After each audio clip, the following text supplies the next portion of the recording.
안녕하세요. 여러분이 보내주신 자료 속 핵심 정보, 저희가 깊이 파헤쳐 드립니다. 오늘은 해외 원정 줄기세포 시술, 특히 많이들 가시는 일본 시술에 혹시 모를 위험성은 없는지, 또 그 대안으로 제시된 중국 미래바이오 방식의 장점은 뭔지, 그 가치를 좀 집중적으로 들여다볼까 합니다. 네, 왜 굳이 한국을 떠나서 일본이나 중국까지 가는지, 또 그 과정에서 어떤 차이점이 있는지 저희랑 같이 한번 살펴보시죠. 저희 목표는 여러분이 좀 더 안전하고 효과적인 선택을 하시는데 도움을 드리는 겁니다. 자, 그럼 바로 시작해 볼까요?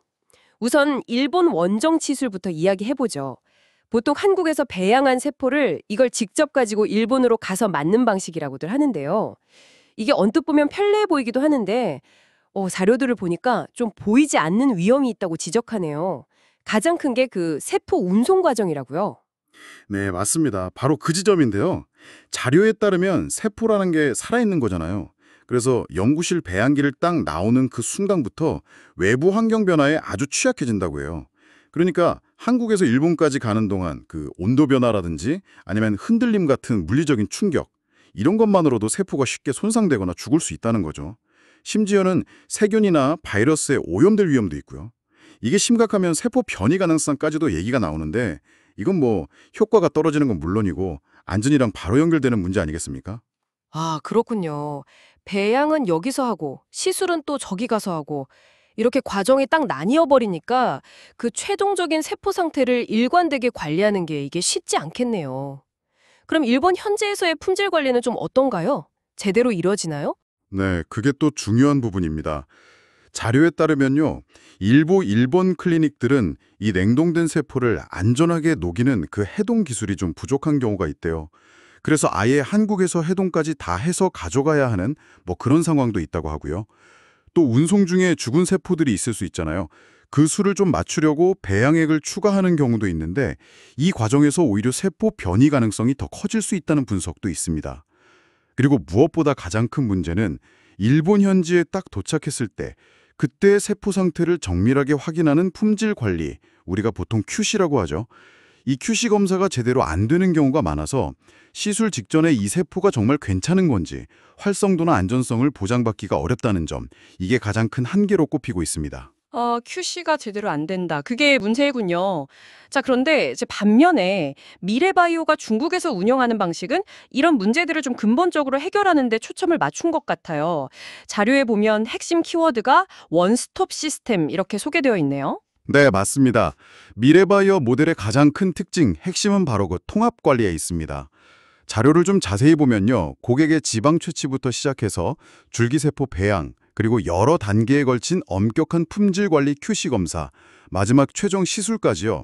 이 모든 과정이 중국 정부의 공식 허가를 받은 베이징 연구소, 그리고 그와 연계된 대형 종합병원, 그러니까 3차 병원이죠. 이 단일 시스템 안에서 다 이루어진다고 합니다. 아, 모든 과정이 한 시스템 안에서요? 네. 그러니까 세포가 연구소 밖으로 나갈 필요가 없는 거죠. 외부로 이동하거나 노출될 일이 없으니까 그 운송 중에 생길 수 있는 손상이나 오염 위험, 이걸 원천적으로 차단할 수 있다는 겁니다. 결과적으로 최상의 세포 상태로 안전하게 시술받을 수 있다는 게 가장 큰 장점이죠. 그렇군요. 특히 미래바이오가 중국 정부로부터 외자 100% 단독 법인 허가를 받았다는 점, 이게 굉장히 인상적이었습니다. 보통 그 인체 줄기세포 분야에서 외국 기업이 그것도 100% 지분으로 허가받는 게 이게 거의 불가능하다고 들었거든요. 네, 그 점이 아주 중요합니다. 정말 이례적인 일이죠.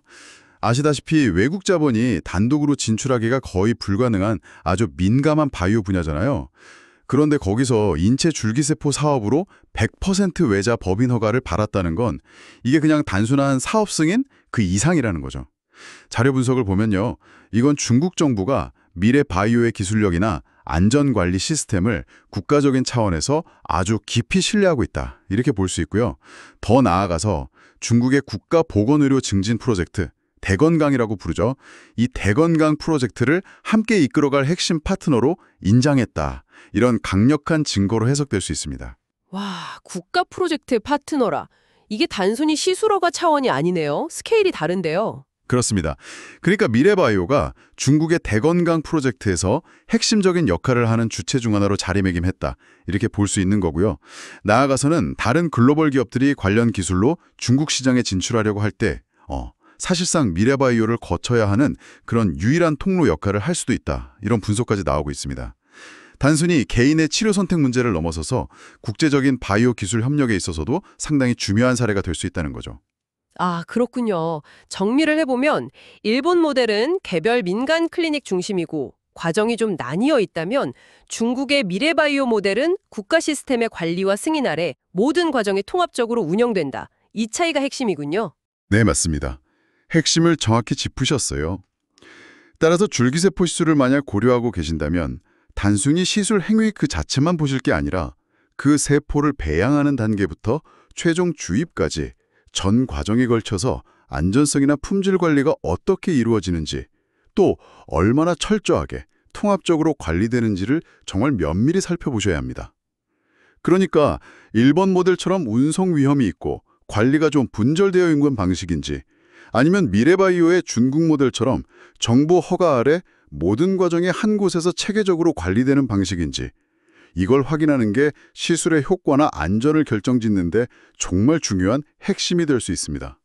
네, 오늘 분석을 통해서 일본과 중국, 이 두 나라에서의 줄기세포 시술 접근 방식에 아주 중요한 차이점들이 있다는 걸 확인할 수 있었습니다. 마지막으로 청취자 여러분께 생각해볼 질문 하나를 던져보면서 마무리할까 합니다. 중국이 국가적으로 대건강 프로젝트를 추진하고 일부 자료에서는 심지어 바이러스 전쟁 방어무기 차원까지 언급하면서 줄기세포 기술을 전략적으로 육성하고 있는 이런 상황에서요. 유일한 100% 외자 파트너로서 그 국가적인 시스템 안에서 이 기술의 혜택을 받는다는 것. 이게 개인에게는 과연 어떤 의미일까요? 최첨단 기술의 개인적인 활용과 또 국가적인 전략, 이 사이의 관계에 대해서 한 번쯤 고민해 보시면 흥미로운 지점들을 발견하실 수 있을 것 같습니다. 오늘 심층 분석은 여기까지입니다. 다음 시간에 더 유익하고 흥미로운 정보로 찾아뵙겠습니다. 감사합니다.